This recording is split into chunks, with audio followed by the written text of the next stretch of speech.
Welcome to cine Tamil. இன்னைக்கு நம்ம சிவகார்த்திகேயனோட birthday. So birthday ஸ்பெஷலாக சிவகார்த்திகேயனும் ஏஆர் முருகதாஸ் சேர்ந்து பண்ணுற படத்தோட first look, second look and title KIMS இப்போ வந்திருக்கு. இந்த படத்தோட title Madrasi. Title and first look செம்ம இம்ப்ரெசிவாக இருக்குது. அதோட டைட்டில் கிம்ஸ் ஆக்ஷன் பேக்கடாக செம்ம இம்ப்ரெசிவாக இருக்குது.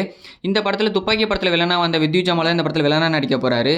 ஸோ சிவகார்த்திகேயனுக்கும் வித்யூ ஜமாலுக்கு இருக்கிற ஃபேஸ் ஆஃப் எப்படி இருக்க போகுதுங்கிறத வெயிட் பண்ணி பார்ப்போம். சிவகார்த்திகேயனுக்கு லாஸ்ட்டாக ரிலீஸ் ஆன அமரன் ஒரு mega black Bastar movie.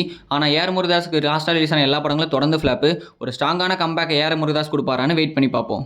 Birthday ஸ்பெஷலாக சுதா கொங்கரா டைரக்ஷனில் சிவகார்த்திகேயன் நடிச்சிட்டு இருக்க பராசக்தி மூவிலேருந்து ஒரு போஸ்டர் வந்திருக்கு. போஸ்டர் நல்லா இருக்கு. நம்ம நிவின் பாலி ஆக்டிங்கில் நெக்ஸ்ட் வரப்போகிற பேன் இந்தியா படத்தோட டைட்டில் அண்ட் ஃபர்ஸ்ட் லுக் இப்போ வந்திருக்கு. இந்த படத்தோட டைட்டில் மல்டிவர்ஸ் மன்மதன். இந்த படத்தோட ஃபர்ஸ்ட் லுக் பார்க்க டிஃப்ரெண்ட்டாக இருக்குது. படமும் அதே மாதிரி இருக்கான்னு வெயிட் பண்ணி பார்ப்போம். நம்ம ஹரிஷ் கல்யாண் ஆக்டிங்கில் நெக்ஸ்ட் வரப்போகிற படம் தான் டீசல். இந்த படத்தோட செகண்ட் சிங்கிள் வந்து நாளைக்கு வரப்போகுது. Song name Dillubaru Aaja. இந்த சாங்கை பாடினது நம்ம எஸ்டிஆர். சாங் எப்படி இருக்க போகுதுங்கிறத வெயிட் பண்ணி பார்ப்போம். பிரபுதேவா ஆக்டிங்கில் நெக்ஸ்ட் வரப்போகிற படம் தான் மைக்கிள் முசாசி. இந்த படம் மார்ச்சில் ரிலீஸ் ஆக போகிறத அஃபிஷியலாக ஒரு போஸ்ட் அறிவிச்சிட்டாங்க. பட் எக்ஸாக்டாக டேட் எதுவும் மென்ஷன் பண்ணல. எந்த டேட்டில் ரிலீஸ் ஆக போகுதுங்கிறத வெயிட் பண்ணி பார்ப்போம். நம்ம ரியோராஜோட அடுத்த படத்தோட டைட்டில் அண்ட் ஃபர்ஸ்ட் லுக் இப்போ வந்திருக்கு. இந்த படத்தோட டைட்டில் ஆண் பாவம் பொல்லாதது. ஜோவில் வந்த மாளவிகா மனோஜ் இந்த படத்தில் ஃபீமேல் லீடாக பண்ணுறாங்க.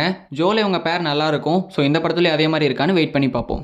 இந்த மாதிரி மூவி கான்செப்டை கேட்கவும் தொடர்ந்து அப்டேட்ஸை தெரிஞ்சுக்கொள்ளவும் ஃபாலோ பண்ணுங்கள் சினி தமிழ் சேனலை.